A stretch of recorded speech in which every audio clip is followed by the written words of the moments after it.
Good morning, good evening, and good afternoon for our dear viewers from all over the world. I am your most host, Michael, for After Africa TV. We have our prominent guests, Mr. Jeff and Mr. Frank, as usual, and then we're gonna pick up from what we stopped last time and go through many other different topics as we usually do. We're gonna start by introducing our sponsors. We have Métis event organizers here in St. Petersburg, Russia, for birthdays, any kind of event for birthdays, weddings, for governmental organization. It's a place to go, Métis events. And we have a karate club by the name of Sunao, run by Master Josh Nungo, and anybody who's interested can go there and train himself. So the links and the links will be in the description below. So let's go back to our topics. And so last time, if you remember, guys, to give you back an update, like we discussed about the problems that Africans facing during this government, and our prominent guests here go back and forth like through some ideas. For example, our dear guest, brother Frank here, he is amongst the side of the young and the energetic side of the political realm, and the political system should be run by the younger people. And then when we come to our brother Jeff here, he adhered to the idea of a different specific type of government, which is consists of both the old ways and the young ones. So we're gonna pick up from there, and then we're gonna hear their ideas go back and forth right now. So I'll start with my dear friend Frank here, and then Frank. Good to see you again. Yeah. Yeah. So okay, can you pick up from where you started and give our audience like what's going on in your mind, and how do you gonna rebuttal Jeff right here? Good evening, Jeff viewers. Thank you, Mike, for having me. Yeah.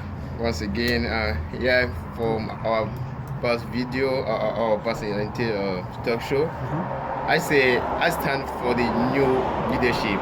Young people should take over in Africa. Sure. So you used to say that leadership is dynamic. Mm-hmm. So the type of leaders supposed to reflect the society. Mm. In Africa, we have 60% of population young age is 20 years old, 60%. So we cannot have a leadership older 50 years from independence, because some people are there since independence. So we cannot have that kind of leadership from back then to now, because a lot of things have changed. So I really stand for a new type of leadership, carried by young people, young energetic people to show other face of Africa, like to follow the trend. Yeah. So you just heard his ideas and everything. So now I remember the disagreement where like he is saying, Mr. Frank was saying that the older generation wouldn't adhere to the ways of the younger generation, right? Mm-hmm. So they're not dynamic enough, they're not energetic enough, they don't have our views, and they couldn't understand our ways, the current situation. See, that was his argument, if I'm not mistaken, last time. So how do you come up to that? Well, actually, I always have a different opinion about that.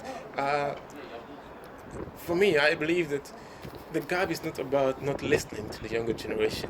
Okay, I believe that in every government there should be this kind of what I call syncretic system, where you have a mixture of the old and the new. Yeah. Because I believe that society is dynamic, as you said. Exactly. And governments should be able to adapt to the changing conditions of the people. Yeah. And I believe that the conditions of the people comes with, as you said, that in Africa, the youth are the foundation of our, in terms of our population. Okay, we form almost between 40% of our population. 60%. 60. Thanks for the question. So I believe that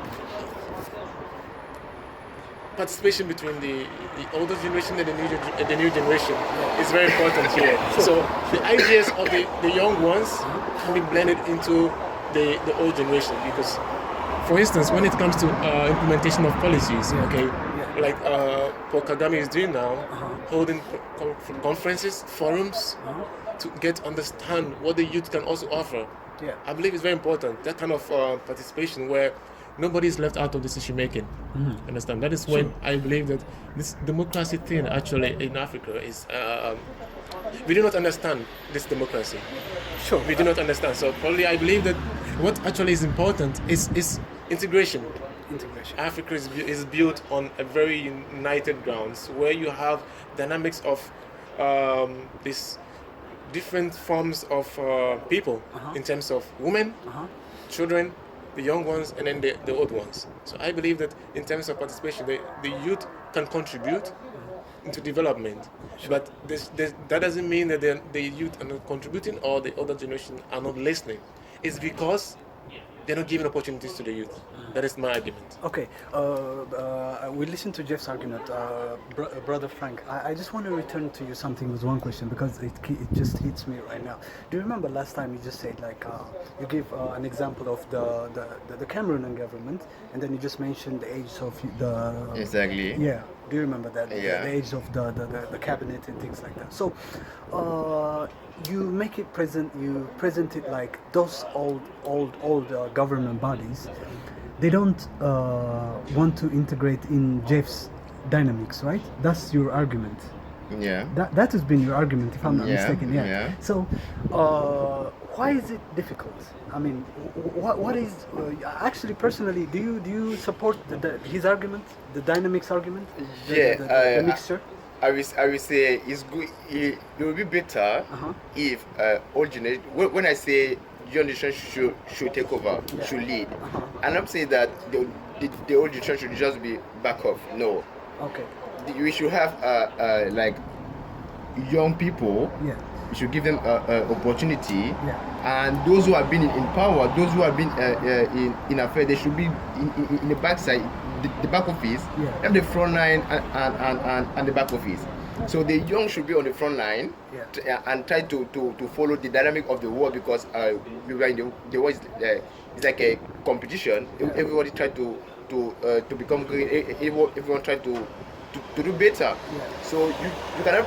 It's like you just say you cannot take a young team of players and play with the old and play against the old one. Young people, they have that energy that they can run. They can run faster. They can run fast.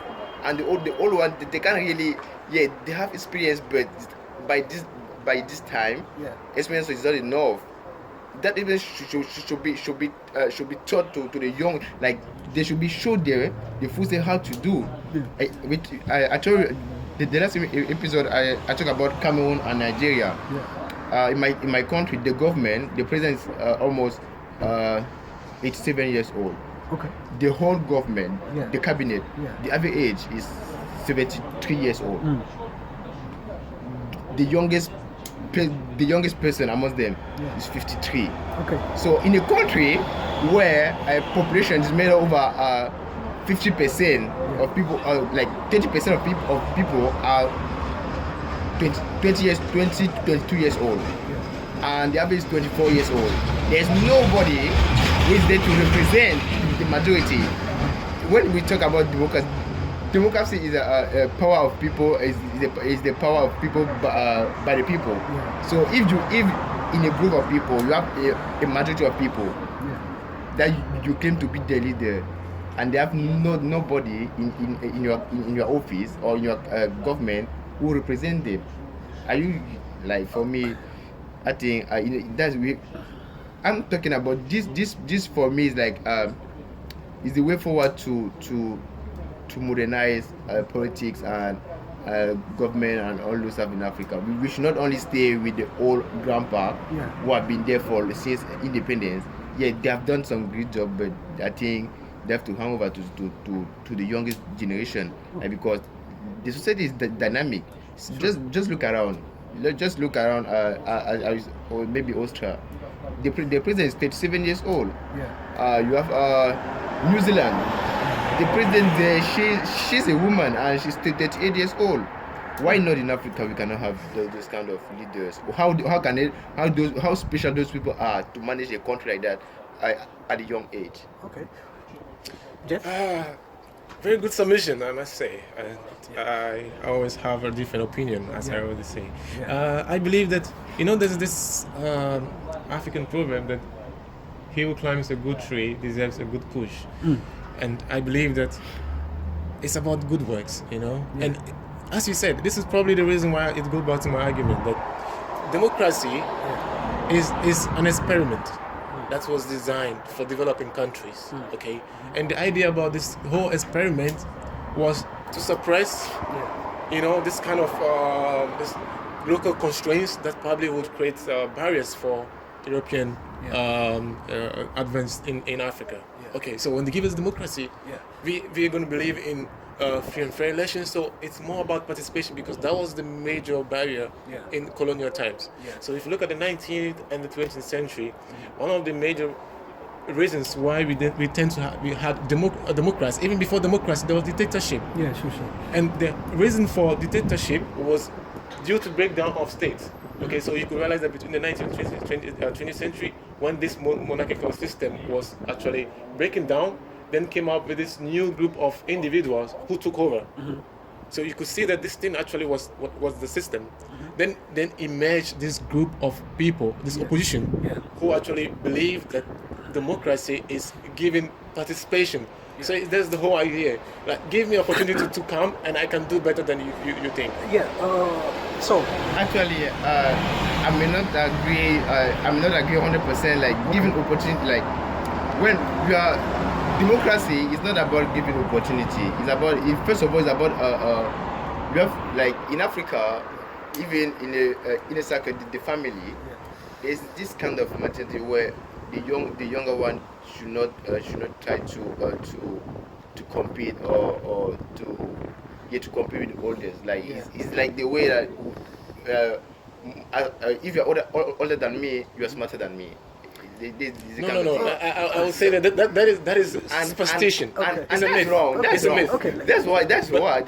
Reason why. Let him finish and you'll come back. Reason why in Africa, I'm talking about your point. Okay. That's you say participation.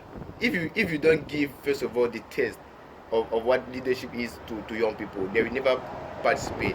But in Africa, leaders do their best to remove young people from the governance, from I don't want to say from the power, but they don't really give they give them a kind of myth that power is just for old people, so they should focus on something else. And that's not great. Okay, now let me give you an example. Give an example. Cameroon president. Paul Biya. Paul Biya. Yeah. He took over power in 1933. Exactly. How old is he now? He's 87 today. Okay, so if you calculate the age, you should know that he's been there for 37 years. 37 years. Let me tell you. At what age? Okay, at what age? Let's keep order. Exactly. Did he take over? At what age? Government. Remember, in our previous discussion, I say right after independence. They made a young group of leaders in Africa, but today we are not seeing those. These are the same group of leaders. No, we are not seeing. The thing is that some people. You see the contrast here. Some people image and they close the door. It's like you just like a stage, right? You reach the first row, second floor, and you close the door. Let me tell you. Right after independence in Africa, the average age of presidents were 27. The oldest one might be 30. We have Kwame Nkrumah. You have Julius Nyerere. All of them were young. You have Thomas Sankara, but today you cannot see. Give me an example in Africa today. Charles Taylor. A country. Wait. Now the country led by the young age of less than 35. Okay, I gotta interject here because he got a good point actually. So okay. what he was saying is that those presidents were young during their time, but now it's time to change. He's saying his idea is either we have to radicalize everything and have the younger generation on, or we have to assimilate somehow. Exactly. Somehow we have to assimilate the younger generation, and we have to make the older generation The back office. in the back office. You'll define the back office, by the way. It's a bit ambiguous. Okay. So it seems a bit plausible, isn't it? Well. One way or the other, I actually believe that, you know, Africa is built on a patriarchal system. Okay, we believe that the society is shaped by tradition, and you can never. That's why I said that democracy was like putting square pegs in round holes. Okay, so we believe in the traditional system of governance, where we have the chief. Yeah. And before a person can become a chief, Yeah. this person should be to have some experience, understand the culture of the people. Yeah. That is my argument. So we don't understand democracy. We are built in what we call this system where the chief, if the chief is going to have a decision, there's a group of people which we call the elders, the council of what? Elders.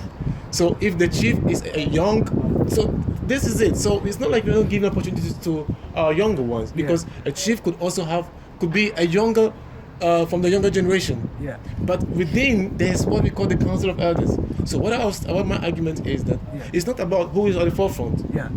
I believe that the problem is about understanding what's the system, if it's really solving our problems. Yeah. So if it's about participation, I actually disagree with that, because we've had different. That's why I gave him an example about this green group of leaders who rose up between the 19th and the 20th century in Africa. Yeah. Okay, and I mentioned that these leaders, they assume absolute power. Yeah.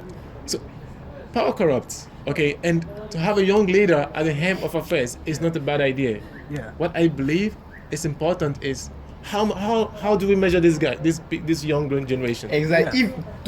If to measure And the opportunities we given should to give this a younger chance generation. Yeah. to the old one to work with the young one. Yeah, Like actually. when you are out, when you see that you are out, you should bring a young one and like you should give him Hold on, Mr. Frank. Now I have to take that point and bring it back to you.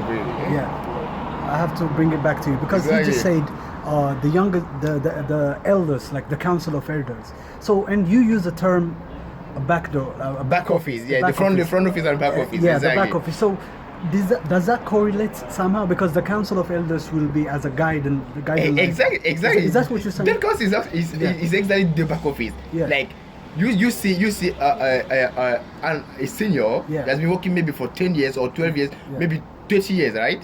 You say, okay, you still have something to give, but you won't be on the front office.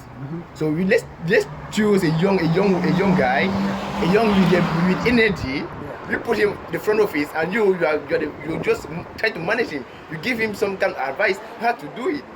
That's how it's supposed to do. That's it also boils down to my argument again, because Africa, we believe in democracy, and he said the power is for the people, by the people. Yeah. And which people vote this other generation into power? Which people? It's the people. Yeah. It's built on the youth. These are these electorates who actually engage in these free and fair elections. Okay. Yeah. So who is not voting for who? Is this the gap here?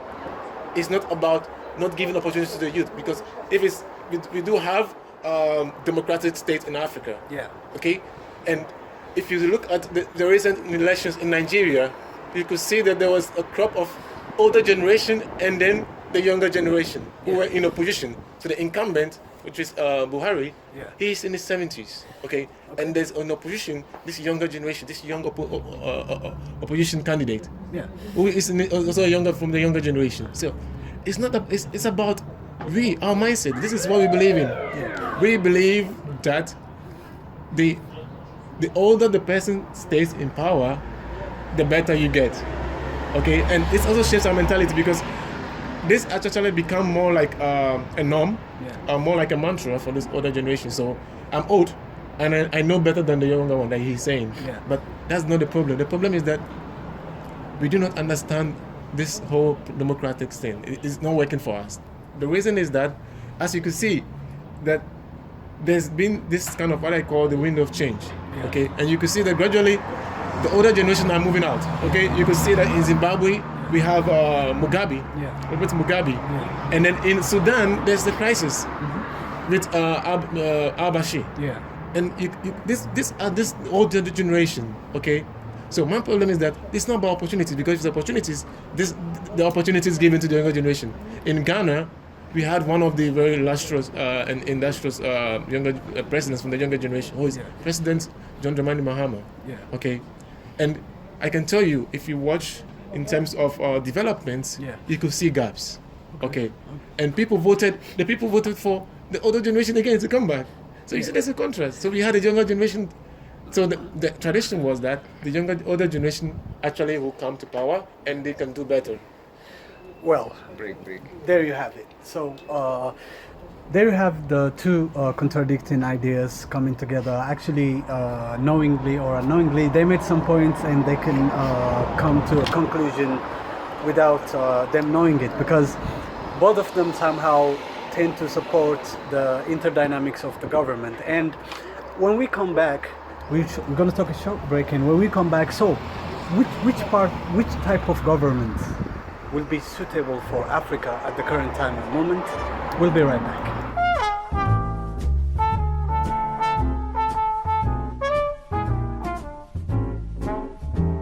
We're back, ladies and gentlemen, from our very short break, and we're gonna go back to our discussions. But before that, I have to introduce you to our sponsors, the Mid-Sage Events and Party Organizer here, settled here in St. Petersburg for weddings, any kind of events or parties. That's a place to go. And we have also the Sunao by Master Josh Nungo. It's a karate club for any of you who is interested in martial arts here in St. Petersburg. That's also one of the best in the business. So that being said, now we already have discussed about the problems of the African leaderships, and our prominent guests here, like they went back and forth in these magnificent intellectual debates. And now we already ponder on the idea of the bad leadership of Africa. So what's best for Africa? Like considering right now at this moment we have 5 government systems. Like generally we have the democratic, the monarchies, the republics, the communist, and the dictatorship. So without going through much details, I'll literally pose this question to my guests. I'll start with Brother Frank. So, which government system will suit Africa? Which government system suits Africa? Actually, I may say is if I think Africa is not has a lot of differences, so we cannot just go for the whole type of governance. So it depends first of all about the country, about the people, and I think these are, but a kind of democracy or a kind of parliamentary system like in England, we have a monarch and we have a parliament. Yeah. So they have the monarch, like the Queen of England, she just has an honorific title. Yeah. So the main power is run by the first minister.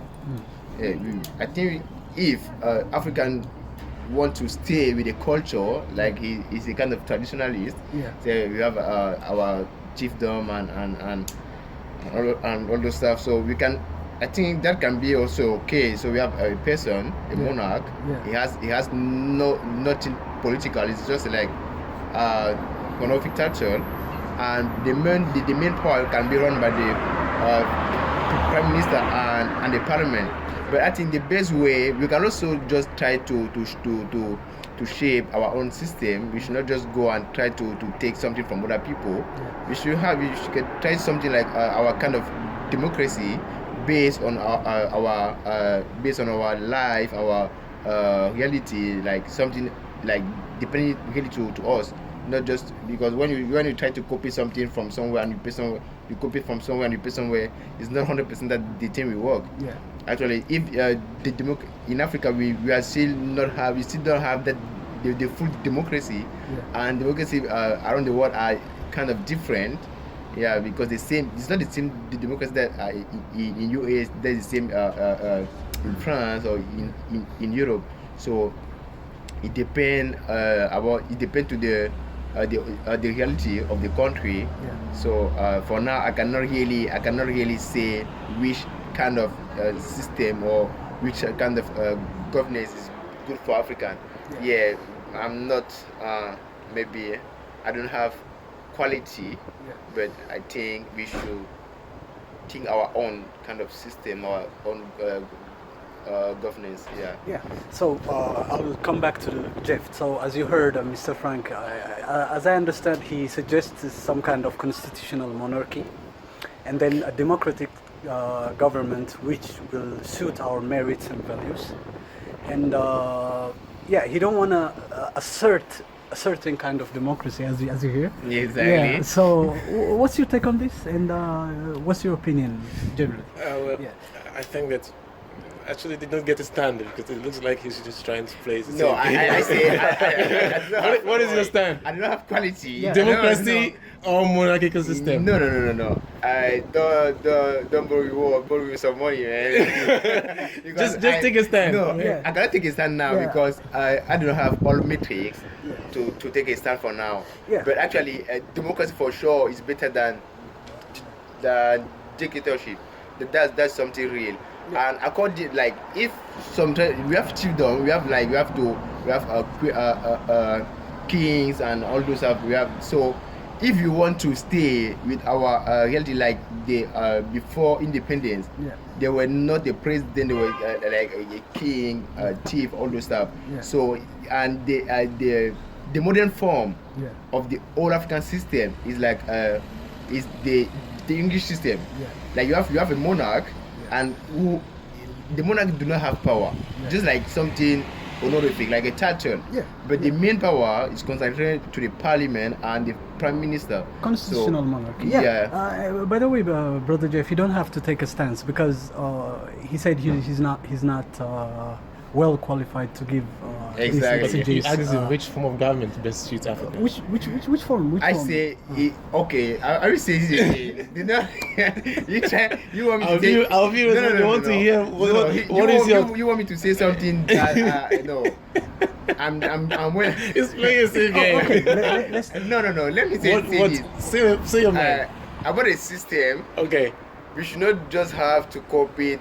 We should not copy the system from somewhere and. But you mentioned democracy. We copy democracy. Africa. We can try to have our own system. What system? Based, whatever, you can be other name. You know, formally democracy or something.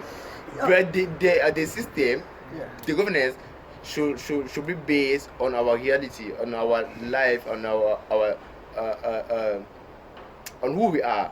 So like you have democracy for the Western in kind of let's say Asia, they have a kind of some different stuff. So some have traditional communism, some have full socialism. We should just find a point fitting our reality, fitting the African reality, because why Africa is really delicate.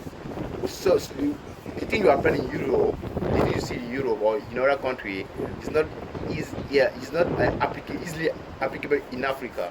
So we have first of all to understand the reality of the country or the continent before trying to apply such governance. So I'm not qualified to give a real system, but we have to take that an answer because. But initially he mentioned monarchical system. He said right? Monarchical and some kind of merit-based democracy. You can take that as an answer, and then you can interject your opinion. Okay. Okay. First of all, we do not understand the kind of democracy system we are practicing in Africa. Can you briefly elaborate? Let me give you an example. Okay, democracy has two sides. Okay, we have economic, social, and political stability, and one part of it is protection of human rights, free and fair elections. There's equal opportunities, and there's what we actually confuse ourselves to be multi-party system. That's like giving participation. That's people giving participation in decision making. Okay, it should be open. It should be open the ground for people to take part in the decision making body. But I believe that democracy in Africa is like building a house on a sand dune. Okay, because we actually don't know that our foundation cannot support this house. Sorry, I thought you have a system fitting for Africa because. No, I'm coming to the point. Can you let me finish? Yeah, I'm coming to the point. okay. I'm trying to break the grounds, and then I'll just hit on the thing. Okay. So it's like we don't understand that our foundation cannot support this house. You can't build a rock-filled house on a sand dune. Okay, you need to start with the foundation. So our foundation was very weak. And for the reason why I'm saying it is because, as I mentioned, that if you look at the transition of leadership, it was built on dictatorship. Okay. It's based on one-party system. Then we came up with this multi-party system, like the mass party system. Yeah, the popular parties. Then so, as I indicated earlier, that the problem that we have is that we are focusing so much on the political stability, and that is the gap of African democracy. That we are leaving aside the economic and social stability. And your suggested type of... my suggested type of system, governance, is the new democracy. Is it what? The new democracy, what I call the new democracy. What is it? It actually originates from China. Okay. By Mao Zedong. Ooh. From the 19th century. Ooh. So he came up with this. It's a bit of a combination of communist and democracy. But with this, the focus actually is not only giving participation, because the more you open up the state machinery for free participation and there's equal opportunities, the system actually breaks down. The reason why I'm saying this, let me finish. The reason why I'm saying this is because if you look at the recent elections in Africa, this focus on from the electoral commissions is about extending electoral participation. Okay, so we want more people to participate. We want more people to participate. So we introduce technology. And this technology is failing us. We've shifted from the ballot, the paper ballot, and now we are using the biometric system. And then we also moved from the biometric, and other countries are now using the electronic transmission system to transmit results. And in Ghana, one of the problems that we are challenging now is this technology. This, what I call this ability to extend participation in the electoral process, but it's working against us. That's what I'm saying. It's like an evil working against us. Let me hold you right here. Exactly. Your point. I think you didn't give a real a kind of governance or system that we should apply in Africa. I said new democracy. New democracy. From China. And I said that this originates from China. Originates from China. Now it's just I say. Africa needs its own system, fitting with the reality of the continent. How can what system? How do you want to apply a system coming from China based on Chinese merit and reality to apply in Africa? We are not sure it's going to work. Okay, now that's a very good question. Very good question. Good question. But what I'm trying to say is that I'm not saying we should borrow. I'm just using the Chinese style of new democracy to explain that how we can. You do not have an appropriate system of governance for Africa. So we need to some our leaders, elite, they have to work again on it. We have to but you didn't mention your system, so I didn't mention the system. So what works? Give us an example. Give us an example. I gave some principles, like what? Some basics on what the system should be built. That's what I'm saying. So what system works for Africa? We need a system. Which system? Based on African realities. Which system? Which system? I cannot name it right now. I cannot name the system right now. But you want to borrow a system from China. I'm not borrowing. What I'm saying is that there's difference between borrowing and taking lessons. Okay, I'm not saying that we should borrow this system, because democracy itself is a borrowed thing. Democracy is not from Africa. Because Chinese, they got their own system based on the realities. I'm not saying that this is working for the Chinese system. Hold on, Jay. So now, why can't we actually use the same system? Hold on. Now I'm coming to your point. So you mentioned the Mao Zedong kind of democracy. First of all, I haven't heard Mao Zedong is a Okay, Democrat. that's what I was trying to explain. That's what I was trying to explain. Yeah. So let me finish my point, and we're gonna come back. So Mao Zedong, as far as I know, is a pure communist. Communist, exactly. That's what I'm saying. Yeah, pure communist. And having in mind and the atrocities of communism, what's your idea of this communist kind of democracy? Look, Socialist- let's try not to be hypocrite here. I'm a very realistic person, isn't it? And I actually, we cannot put aside the kind of atrocities that have happened in Africa. When I mention democracy, and I mentioned It's that not even a democracy. That's what I'm trying to say. yeah, it's not democracy. That's what I'm saying. It's new in form quote. of dictatorship. It's a new form. It's authoritarian. Authoritarian. It's not dictatorship. But do you think it's just It's not the same. it's, It's not the same. Okay. So what I'm trying to say is that we can take lessons, and which lessons can we take from this system? It's not this part of this pure communism, because in Africa, we know that our ideology is different. Can you give an example of And it- those lessons? The lessons that I mentioned is, if you look at the Chinese system, there's one party that has the ability to determine which political parties actually take part in these political elections. Yeah. What I was saying is that one of the key focus of this new democracy is priorities given to economic and social stability, because it's considered to be the foundation of the society. The reality is, in Africa, the problem of Africa is not about political participation, because if you look at this advent of this transition from colonial to post-colonial, it was the key aspect of nationalism. It's give us the chance that we can make our own decisions, and we can make development on our own. We want the style of leadership that can develop in accordance with the realities of the people. And what do you say now? There was a new group of dictators, Charles Taylor. Let's mention Idi Amin. Let's mention Mugabe. Let's mention Paul Biya. This is so. Which aspect of democracy are we practicing? These are. If you look at the kind of atrocities they've mentioned, so that's what I'm saying, that let's not be hypocrite, because it's like we are just going back to we are looking for evils in other people, and we are not looking at our own self. So back to my own question. So now my argument is that we are spending so much money on building this democracy, but our people do not understand how this democracy works. Africa. Sorry, let me stop you right there. Okay. Because of our time. Frank, so why was you interjecting me?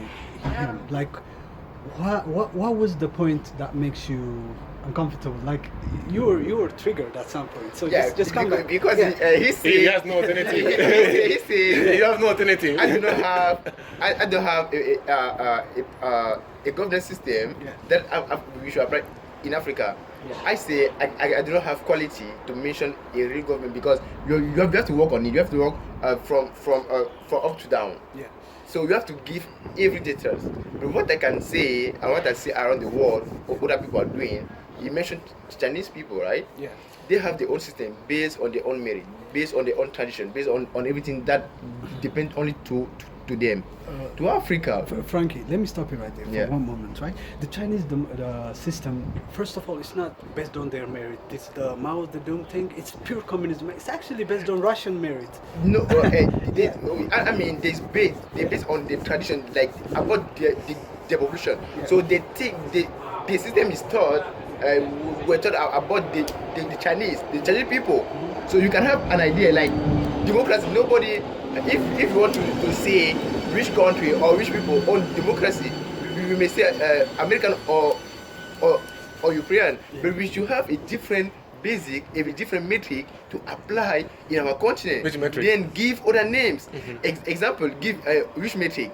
We should, first of all, we should know that in Africa we have some kind of this ethno politics based on villages, on tribe, and all this stuff. So we should move from that place and see how to build a system and try to a standard contain a tribal realistics. So we have to understand that first of all. You mentioned last time that in Africa we have three types of problems about politics. You have politics, groups, and all those stuff. That's real. That's real in Africa. So someone can just say, I cannot vote for you because you are not from my village, or maybe because you are not from my city. Even if you have the best program possible, if you have the best policy, if you have the best thing, the best offer for the country, if we just refuse to vote for you because you're not from his side, so we should build a system of governance that we understand and try to work and try to make people overcome that kind of I'll call it barrier. So as I say, I cannot just copy something and paste a system there and paste. So we can just try to adjust a system, or maybe we let's call it democracy or whatever. But we adjust that to our It's reality. democracy. So there's nothing like democracy or whatever. There's either democracy, autocracy, or dictatorship. Now, so, coming to the point, he said that you're not making a point. I think. democracy. I'm making a point. Okay. Maybe you want me Here we you go. want me to tell you something that I cannot be currently. Let's do it like this, Yeah. Jeff. Okay. You can do a quick rebuttal and conclusion, and we'll go back to Okay, Frank. now you talk about policy. Yeah. Democracy is or a system of governance not only about By the politics. people, for the people. It's about also economy. So we need also to like Africa Africans, right? Yeah. I may say economic were born in Africa. I will say that back from Egypt, the great Egypt, Sudan. So we should just try now to understand the way our economy works. So when we understand that, we bring now with the reality of the ground, we try to set a system, a political system that will go in symbiosis with the economical program. So like we was talking, of course, we are not only at the level to talk about policy, power, all those stuff. The main thing for people is the economy. If you cannot eat, you cannot think. Or if you cannot really eat, if you don't have food, everything will mean nothing for you. And in Africa, we don't like those stuff. We just need to sit and try to integrate our value, our reality in what we are doing, and we have a good system. Even for me, it's something that we can really do it without trying to borrow some stuff from other people, and it can really work. Example, like trading a company, and we can have a kind of business based on communities. So we have this community, they trade about this stuff, and we have other communities. We try to build our political system based on this one. I will take two examples. In Nigeria, you have a group called Igbo, right? Yeah. They're kind of they sometimes call them Jewish, but I like those people. They know how to manage money and economy. Sure. So if in each and I believe in each and every country in Africa, you have a certain community they are good about managing about economy. So if we see this, we can just try to see those things, what we have, and make it for us, not try to follow only what is outside. Sure. And from there we build our own system. We resolve all our problems. Excellent. So, Jeff, your conclusion and quick rebuttal, please. Thank you, Mr. Frank. Actually, it looked like you were just trying to emphasize my point because you had no point to make. I'm not representing Please, you have the opportunity. Please, Let me also please. make my let me also use my Oh my turn. goodness, yeah. Because since you don't have any alternative, let Yeah. me build on my alternative. So as I was saying, as I indicated earlier, that Africa's politics, our democracy now is an effect of colonialism. This is basically on two reasons, because as I indicated that we were practicing this traditional system of governance where we have the chief, who he was the helm of affairs, and chiefs were selected from families. Okay, so if you took over a system of governance today, and another day someone from this lineage, so it's a more of kinship system. That is how our foundation was built. Okay, then with this new group of people who told us how to live by their own rules after they created these divisions, okay, and that is what is affecting our politics now. We are suffering from these legacies, like the divisions, like the Hutus and the Tutsis. These are these kind of barriers, artificial barriers that is affecting the future of democracy of Africa. Okay, and the reason what I'm saying is this: that if you're going to vote for someone, always the majority comes first, and that's why I say that probably we should rethink about democracy. Okay, that is my probably argument. That's why I take for the alternative of new democracy. We should rethink about democracy. Okay, so if we're going to be majority, because that's the understanding of democracy, that majority people believe that democracy belongs to the majority. Like the winner takes all. That is the system of democracy in Africa. Okay, the winner takes all. So whoever wins 60% for 50 plus takes 50 plus 1. 50 plus 1. That's what I'm saying. 50 plus. So definitely there's an addition. Yeah. So my contribution now is that let's understand the realities, and let's not put so much attention on political participation, because it's working against us. As I indicated, that now we are spending so much millions of dollars on technologies, and where is the technologies coming from? It's from Western country. That's why I altered that. And he mentioned that we should try to borrow, and he's the same person who said that it's not good to borrow. But what I'm saying is, let's take lessons, because we are suffering from these same people who brought this experiment. So let's take some lessons from the other groups who are making some good efforts from this. So what I'm saying is that now let's look at economic and social stability. Why don't we focus accountability, transparency should be based on economic and social stability and not political stability. Political stability is very good, but when we pay so much attention to political stability, we tend to have economic and social instability. Yeah. So there's freedom of speech, there's freedom of free and fair elections. Yeah. However, people are hungry. Okay. That's my argument. So to Very close up, briefly, yeah, please, I will just call to young African like us, those who are under 20. The future belongs to us.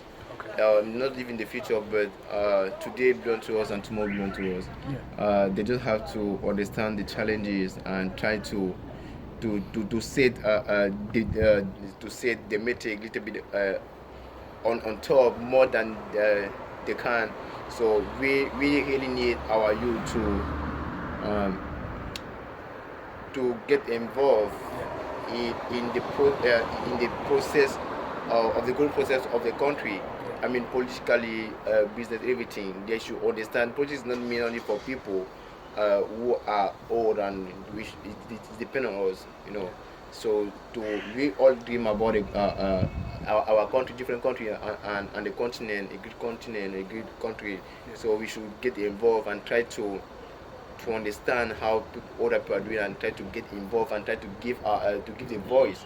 Yeah, that's what I will say. And this topic was working, and the main challenge is about empowering youth in Africa. When you will get empowered in Africa, when they will understand those from 20 to 25, when they will understand how the youth force that they are, I think things will categorically change. Especially about the country like in this country like Nigeria, I respect that country. In every field, in the field in the world, you have a good Nigerian there. So today, if I was a Nigerian, I like the country. I think if Nigerian alone start just image from the whole Africa, I think that will be a great step. You should just young African, young Nigerians to understand that and get involved in the process. Get involved in the politics, not politics. If let's say that we should not afraid of war, they should get involved and try to set the continent, because they are the main country, the main power, and we believe if they stand, we will stand. All right. Thank you very much, Thank you our to guests, Mr. Jeff and Frank.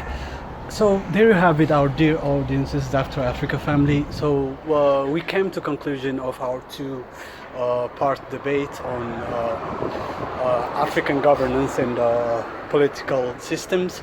Now let's hear your opinion in the comment section. So what's best for Africa? And maybe you have some ideas to add for us, or maybe even if you have some topics you want us to discuss, please leave us a comment in the comment section below. And then let me remind you to our two sponsors today. We have Métissage Events here in St. Petersburg for wedding organizing. organization, these events, parties, birthdays, for whenever you name it or call it, we got you through the Mid-Sage Events organization. And for those of you who are into the martial arts and some kind of Eastern arts, we have Sunao Karate Club owned by Master George Nungo here in St. Petersburg too. The addresses will be down in the comment in the section box. So till next time, have a good time.